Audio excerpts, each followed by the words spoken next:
Programme leader corner के साथ आपका मेज़बान असद शहजाद हाज़िर है।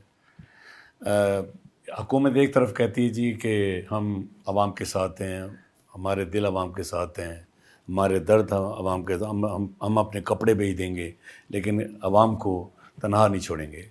रात गए फिर पाकिस्तान के अवाम पर एक तेल बम नहीं मैं कहता, ये तेल का एटम बम गिराया गया है और पाकिस्तान की तारीख़ में शायद पहली दफ़ा जो जमहूरी हुकूमत के दावे करते हैं, उन्होंने 520 रुपये लीटर पेट्रोल करके, इसका मतलब है जी कि अब गरीब आदमी अगर जो थोड़ा बहुत सांस ले रहा था वो सांस भी ना ले, अगर वो थोड़ी बहुत रोटी खा रहा था वो रोटी भी ना खाए, अगर थोड़ी बहुत कोई ट्रैफिक चल रही थी, अब देख रहे थे कि पाकिस्तान रवां दवा है, वो रवानी दवानी अब सड़कों पे नज़र नहीं आएगी, क्योंकि ख़दशा है कि ये मामला और आगे जाएगा। मेरी समझ में ये बात नहीं आती कि तेल भी मौजूद है, तेल आ भी रहा है और जहाज़ों के जहाज़ आ रहे हैं, उसके बावजूद हुकूमत को क्या सोचती है कि वो हर दूसरे दिन एक अच्छा ख्वाब दिखाती है, फिर अगले दिन वो उस ख्वाब का खुद ही मलिया मिल्ट कर देती है। आज इस अहम मौजू पर हम बात करेंगे आमिर अली से। इसी मेंबर हैं लाहौर चैम्बर के और उसके अलावा वो बैनुल-अक़वामी और पाकिस्तान की माशी सूरत वाल गहरी नज़र रखते हैं। आप उनको गायब गैर सुनते रहते हैं, उनके तजिए सुनते रहते हैं, कभी कभी वो अच्छी पेश कोई कर भी देते हैं जो पूरी भी हो जाती है। अस्सलाम वालेकुम आमिर साहब। वालेकुम सलाम, कैसे सर सता? आमिर साहब, बम गिर गया, मुख्तसर सवाल है कि ये क्यों गिरा और इसके असरात आगे क्या होंगे? आप इसे बम कहें या पेट्रोल बम कहें या जिस तरह भी बात, लेकिन अवाम जो कि पहले ही खासी एक चक्की में पिस रहे थे और वो इकोनॉमी की चक्की थी। मैं बड़ी देर से आपको कह रहा था कि पेट्रोल प्राइसेस बढ़ने का मतलब एक ही होता है कि इम्पैक्ट आएगा ऑन टोटल इकोनॉमी, और टोटल इकोनॉमी पे इम्पैक्ट आना शुरू हो गया है। आप तो इसको खाली एक बम के तौर पे ले रहे हैं या इस तरह सोच रहे हैं कि जी आज जब आप आए हैं यहाँ पे, आपने देखा होगा on the way the traffic was so less, ऐसे लग रहा था कि आज कोई छुट्टी का दिन है। मोटरसाइकिल्स भी नहीं थी, गाड़ियां भी नहीं थी, बहुत कम थी, जिसका मतलब क्या है कि लोग घरों पे बैठने को तरजीह दे रहे हैं। उनके लिए वायबल नहीं रहा कि वो इस पेट्रोल के एक्सपेंस के साथ अपनी ड्यूटीज पे और अपनी कारोबारी मसरूफियात के लिए जा सके। वो ये सोचते हैं कि in spite of spending that 1000-2000 rupees, जहां से हमें 2000 रुपया बचना है या नहीं बचना, हम कम से कम पेट्रोल की बचत कर लें। तो एक तो ये मैंने पूरी रोड्स पे एक इम्पैक्ट देखा है। दूसरा, पेट्रोल जो है ये हमेशा रिलेट करता है आपकी बहुत सारी इंडस्ट्रीज के साथ, and that are 70 different kind of industries.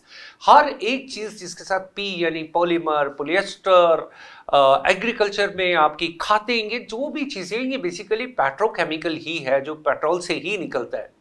तो ये सारी चीजें भी इंपैक्ट करेंगी।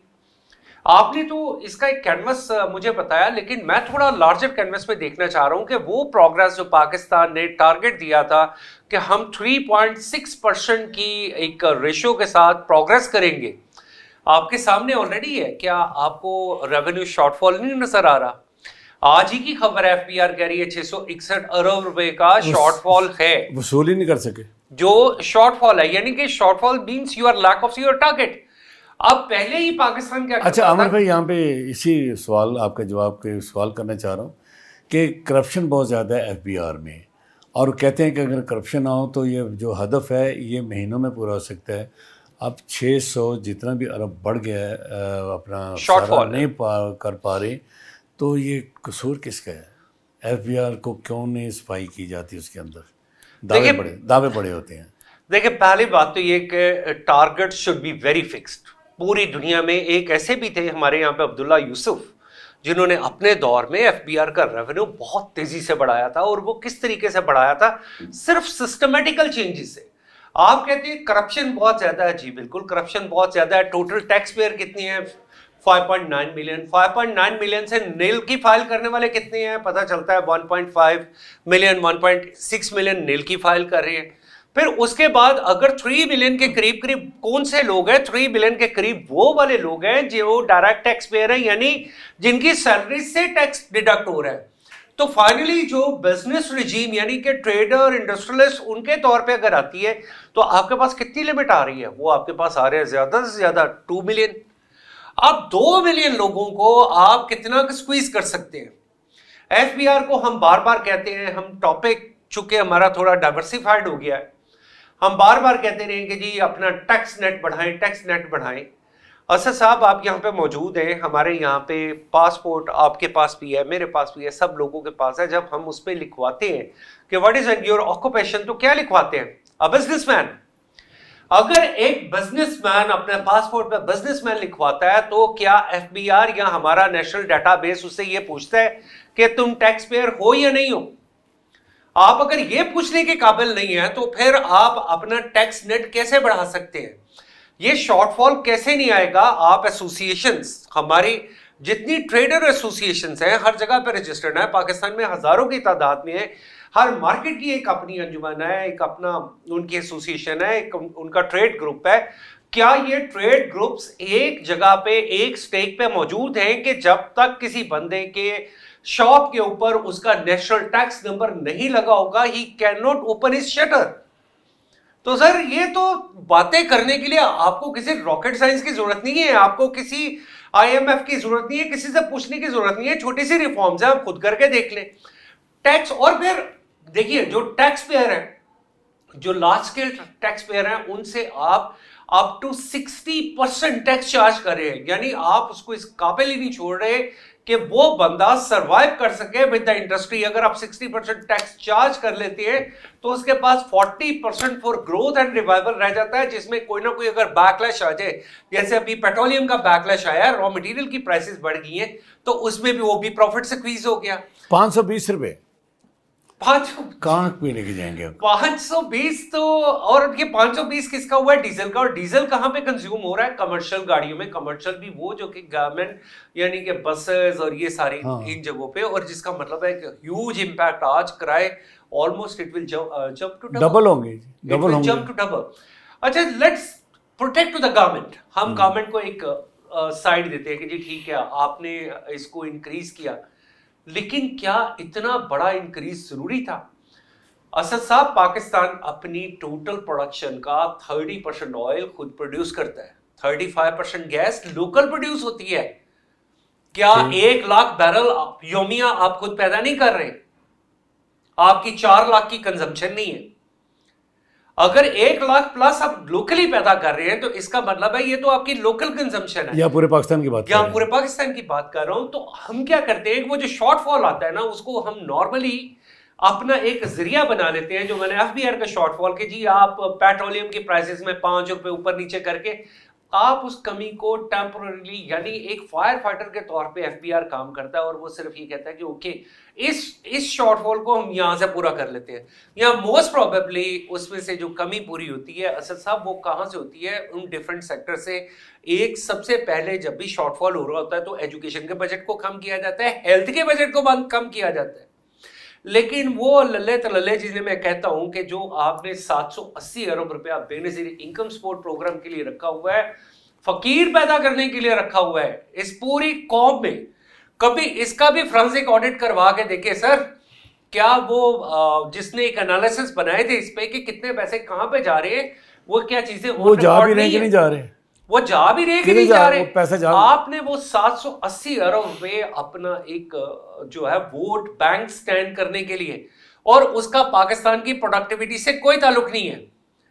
पाकिस्तान के कितने जिले, कितने डिवीजन हैं? 35-40 40 डिवीजन्स में 40 हॉस्पिटल वर्ल्ड क्लास बने तो 1-1 अरब रुपए के बनते।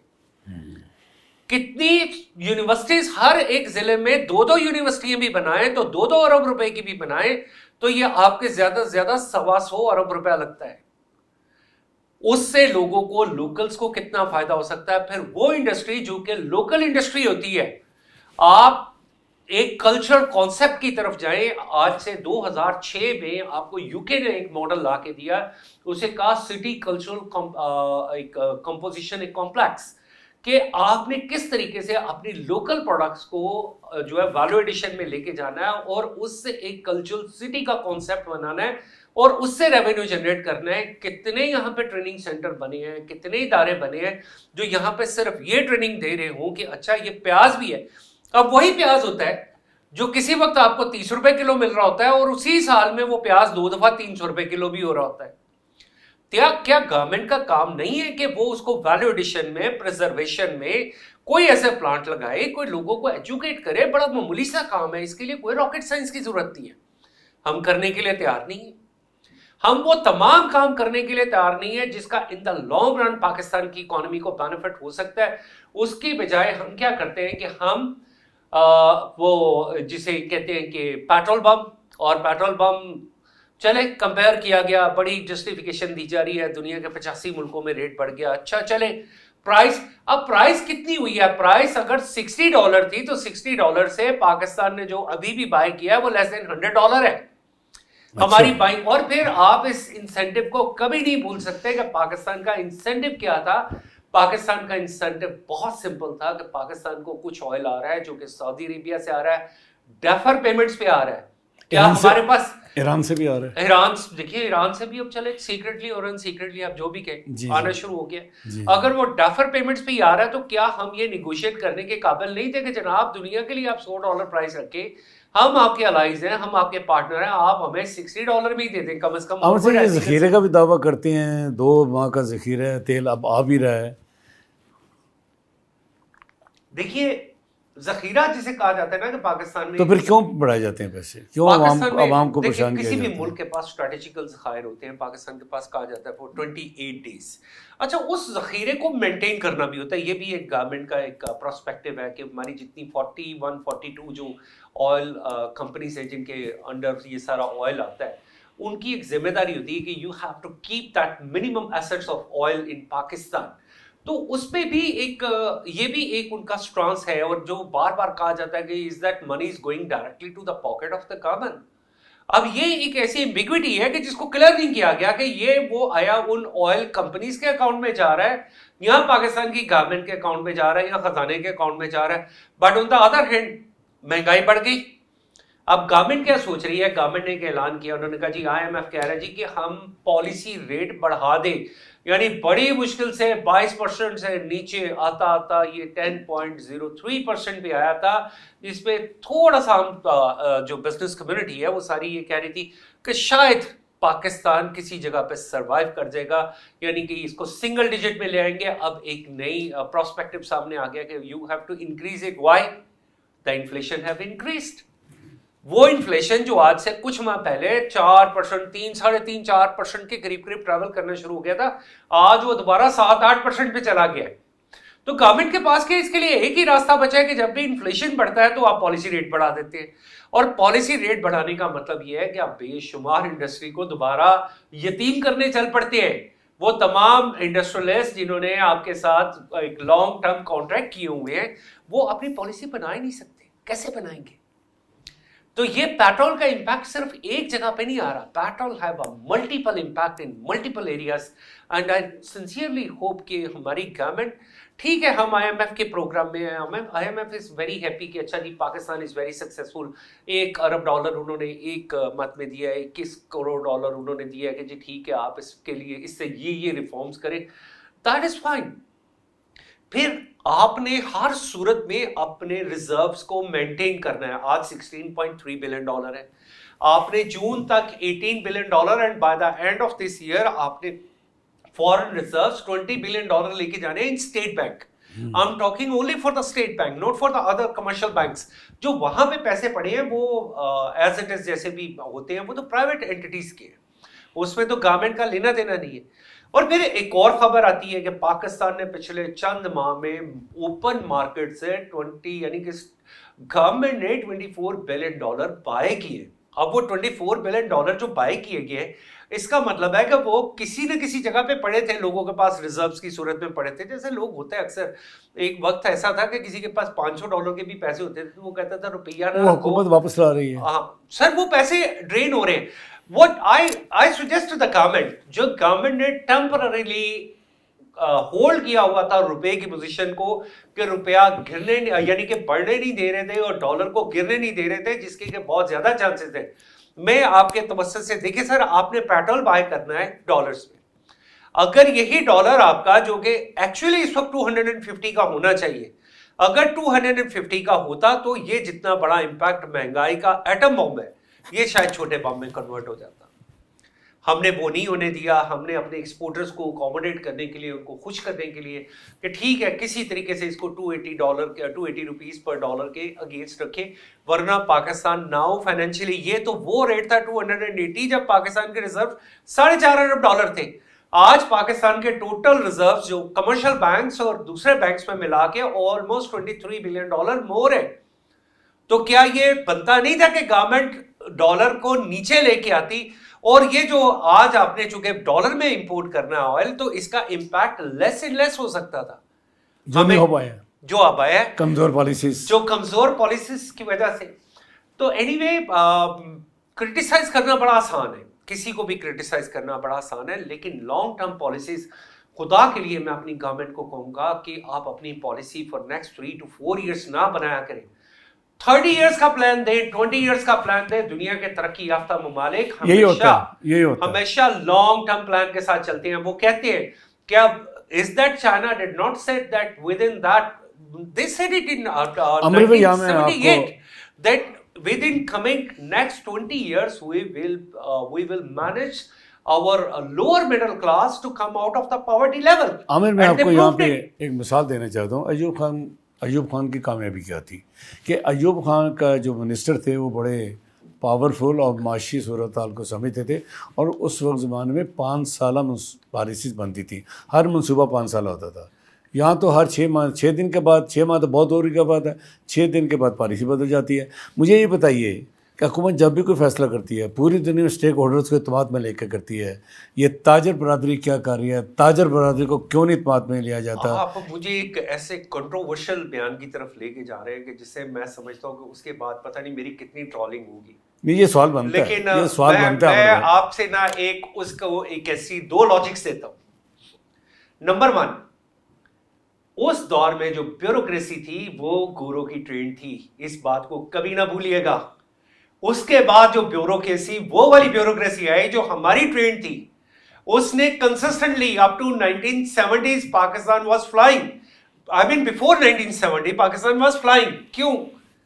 क्या आप फारूक खान और बहुत सारे नाम है, शाहबनामा लिखने वाले शाहबुद्दीन साहब, और बहुत देयर आर मल्टीपल नेम्स के उन्होंने इतने इतने बड़े फैसले किए। जिसने तरबेला डैम बनाना था उसने वो फैसला खुद एक इंडिपेंडेंटली किया, और the best decision, Pakistan printing press बना, पाकिस्तान के नोट छपने शुरू हुए। ये तमाम फैसले, बड़े बड़े फैसले, ये ब्यूरोक्रेट्स ने किए थे, और वो ब्यूरोक्रेट्स गोरों के ट्रेंड थे। लेकिन उस वक्त 22 घराने भी साथ थे जिन्होंने पाकिस्तान को चलाया। अच्छा, अब मैं आपको उस साइड पे आता हूं। आप तो 22,000 घराने हैं सर। नहीं, देखिए 22,000 घराने सर, वो 22,000 घरानों ने पाकिस्तान चलाया था ना। 22 घरानों के मुताबिक नहीं है सर। मेरी दूसरा पॉइंट, हम जिस नहीं, आप उस दौर की बात करें, मैं आपको जवाब, उस दौर में 22 घरानों ने, सर मैं तो आज 122 घराने क्यों नहीं चला सकते आपके ट्रेडर्स के अंदर? थोड़ी जस्टिफिकेशन देता हूं। देखिए, पहली बात यह कि वो क्रेडिट जिसे बार बार कहा जाता है कि this was a credit of Ayub Khan, खुदा के लिए वो सेकंड 5 ईयर प्लान जो बना था ना, वो चौधरी मोहम्मद अली के दौर में बना था। इस बात को मत भूले कि वो क्रेडिट जिसको हम बार बार जिसकी झोली में डालते हैं, वो उसकी झोली का क्रेडिट नहीं था। ठीक, वो वजीर आजम चौधरी मोहम्मद अली का क्रेडिट था। वो शख्स जिसने सिगरेट पीने छोड़ दिए थे कि मैंने गवर्नमेंट, यानी कि मैं वो सिगरेट ना पी लूं जो कि मेरी कौम के पैसे से हो, जिसे इलाज नहीं करवाया बाहर जाके कि मैं अफोर्ड नहीं कर सकता, I don't have the money to pay for my health. तो सर, ये क्रेडिट उसका था। ये क्रेडिट जिसको हम बार बार अयूब खान के दौर में, और जब आप 22 घरानों और 2200 घरानों पे बात करते हैं, आज मैं आपको एक और चीज बता दूं। जापान की पूरी इकोनॉमी 30-40 बहुत बड़े जो डिपार्टमेंट हैं, डाइची ग्रुप है, मित्सुबिशी है, मैत्सुशिटा है, निचिकॉन है, आई कैन नेम देम, सिर्फ वो चला रहे हैं। और वो जो 22 घराने, इसी तरह आप कोरिया की अगर मिसाल देते हैं तो I can name the companies, ज्यादा से ज्यादा 18-20 बनती है, वही चला रही है, पूरे मुल्क की इकोनॉमी को चला रही है। वो जो 22 घराने थे सर, उन घरानों जैसे घराने आज पाकिस्तान में आप कहते हैं 22,000 घराने हैं, मैं कहता हूं एक भी नहीं है। उस वक्त जितनी बड़ी इंडस्ट्री लगी थी और जितनी जितनी बड़ी इंप्लॉयमेंट जनरेट की गई थी, आज उस लेवल पे पाकिस्तान में ना इंडस्ट्री लगी है ना इंप्लॉयमेंट जनरेट हुई है। तो वो जो हम 22 घरानों को 22,000 घरानों में, ये 22,000 बोने घराने हैं, वो 22 कद आवर घराने थे, हमने उनको डिस्ट्रॉय कर दिया। हमने पाकिस्तान की, सर कहां गया सीएम लतीफ? जर्मनी में मर गया। जिसके बीको से सबसे पहले चुअन लाई कहां पे आए? पाकिस्तान का विजिट किया इन 1956। बिल्कुल ठीक है। Company he visited was Beko, and Beko was exporting its facilities at that time, its production to Germany.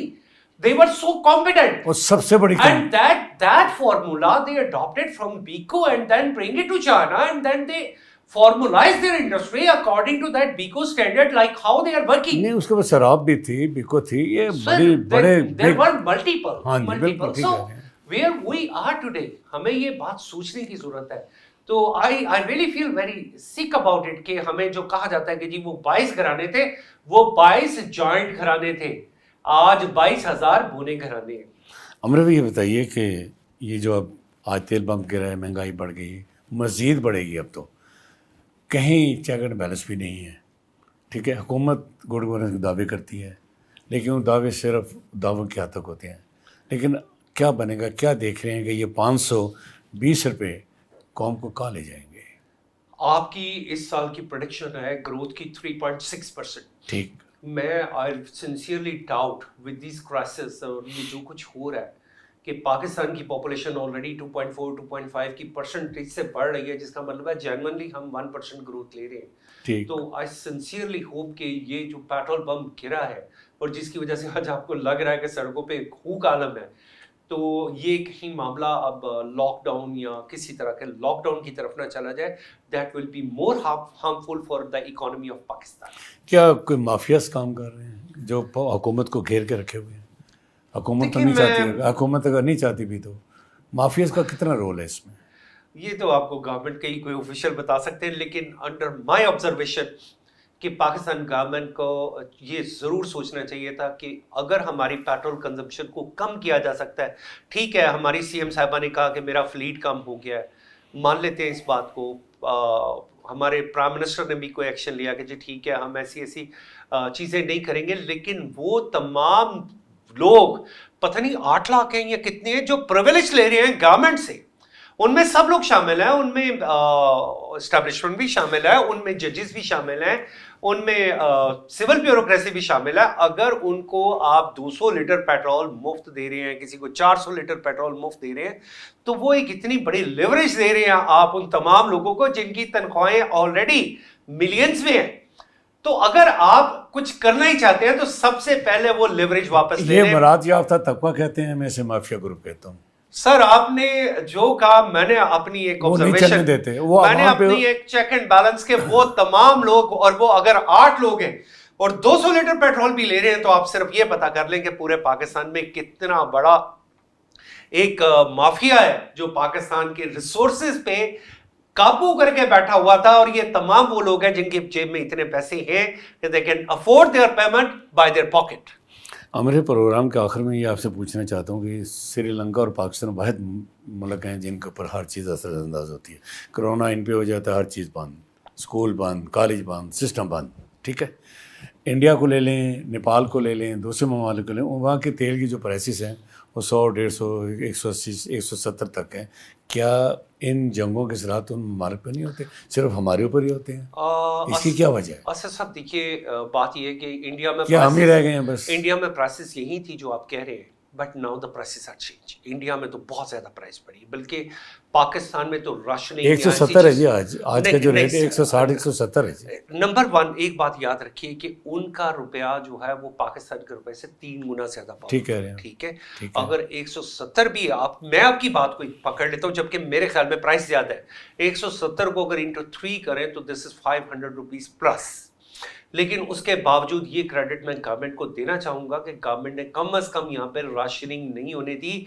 Sir India में खाने के लिए गैस पकाने के लिए अवेलेबल नहीं है, वहां पे तो लोग धक्के लगा रहे हैं और धक्के लगा के अपनी गाड़ियों को पेट्रोल पंप तक लेके जा रहे हैं, वो भी चंद लीटर पेट्रोल के। अच्छा, ये पेशगोई आज की नहीं है, आज तो 500 से ज़्यादा कीमत लग गई। साबका हुकूमत के चेयरमैन भी बार बार कहते रहे हैं, मैंने आज भी उनके ब्लॉग देख रहा था सोशल मीडिया पे, कि पाकिस्तान में एक वक्त आएगा जब पेट्रोल 500 पे जाएगा। इसका मतलब ये मामला पीछे चलते आ रहे हैं। नहीं सर, ऐसा नहीं है। देखिए, उन्होंने जो 3-4 साल पहले की बात थी, 3-4 साल तो पहले आज चला गया ना। आज उनकी पेशगी साबित हो गई सर कि पाकिस्तान में 520 जाएगा। सर बात ये देखिए, बात उस वक्त भी उन्होंने जो बात कही थी, I don't need to defend जी। हिम, वो उनकी अपने जो उनकी टीम है वो डिफेंड करेंगे। बात इसमें सच है। देखिए, गवर्नमेंट सब्सिडाइज नहीं कर सकती पेट्रोल, कोई भी गवर्नमेंट नहीं कर सकती। आप सिर्फ इसको कंट्रोल कर सकते हैं, ये है कि आप लिवीज कम कर दें, टैक्सेस जिसे लेवी कहा जाता है वो थोड़ा सा कम कर दे। लेकिन इंटरनेशनल प्राइस जो किसी वक्त अभी जंग से पहले $58-59 पे थी, अगर ये जंप करके $100 प्लस हो गई है, तो this is not what in the control of any economy. आप ये बात ज़हन में रखिए, जो भी ऑयल प्रोड्यूसिंग कंट्रीज नहीं है, they have to affect and they are going to be affected. और जो वो लोग पहले सियासी बयान देते थे सर, वो तो ये भी कहते थे कि पाकिस्तान श्रीलंका बनने जा रहा है। क्या पाकिस्तान श्रीलंका बन गया? अल्हम्दुलिल्लाह, we are on our foot, और हम इंशाल्लाह इकोनॉमिकली कामयाब होकर दिखाएंगे। अलमियों को जन्म देता ये माशी निज़ाम, हुकूमत के ब्यूरोक्रेट्स की बंद पॉलिसीज़ बनाने वाले, बंद मैनेजमेंट पाकिस्तान के अवाम को कहाँ ले जाएगी, आने वाला कल क्या करेगा हमारे साथ। अभी तक तो ये है कि ना रोटी है, ना पानी है, ना दाल है, ना पेट्रोल है। इसी प्रोग्राम के साथ इजाज़त दीजिए। अल्लाह हाफिज़।